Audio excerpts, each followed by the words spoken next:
Hello, I am Dr. Varsha Panjwani, and I teach Shakespeare courses for Boston, for NYU, and for Fordham in London. I also host a Shakespeare podcast, and I'll tell you a little bit more about it. But first, I have a question for you. What comes to mind when you think of Shakespeare? Well, chances are that you're thinking of this guy, white, middle-aged, balding, and dead hundreds of years ago. So what does Shakespeare have to do with our lives today? Turns out rather a lot. So for instance, let me share with you this particular photograph. This is from a production of Macbeth in London, in which the three witches of Macbeth are imagined as three drag queens in India. In India, there is a huge prejudice against these drag queens, but their curses are feared and their blessings are sought after.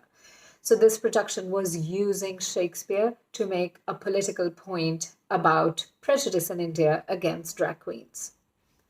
Alternatively, you might have seen posters around the internet advising us to wash our hands obsessively like Lady Macbeth.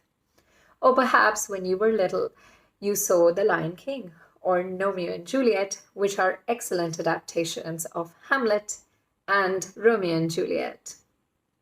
So as you can see, Shakespeare is woven into the cultural fabric of the UK and the US, and I would argue parts of the rest of the world.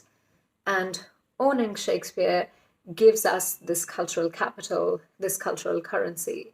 And this course is all about ownership of Shakespeare. And we will do that in a number of ways. So there will be seminars in which we will be poring over the text of the plays in great detail, but we will also encounter Shakespeare in different forms.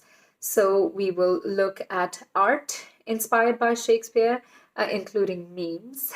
We will also look at global productions of Shakespeare, including some Bollywood productions that I quite enjoy.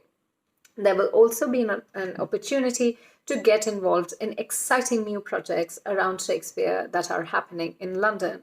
So, for instance, there is this Zoom complete works of Shakespeare, or you could get involved and your teeth sunk into podcasting, a Women and Shakespeare podcast, which I host.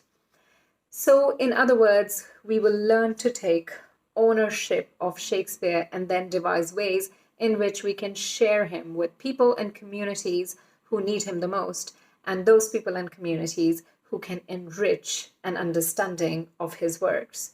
So I'm looking forward to seeing you in the seminars and finding out what Shakespeare can do for you and what you can do with Shakespeare.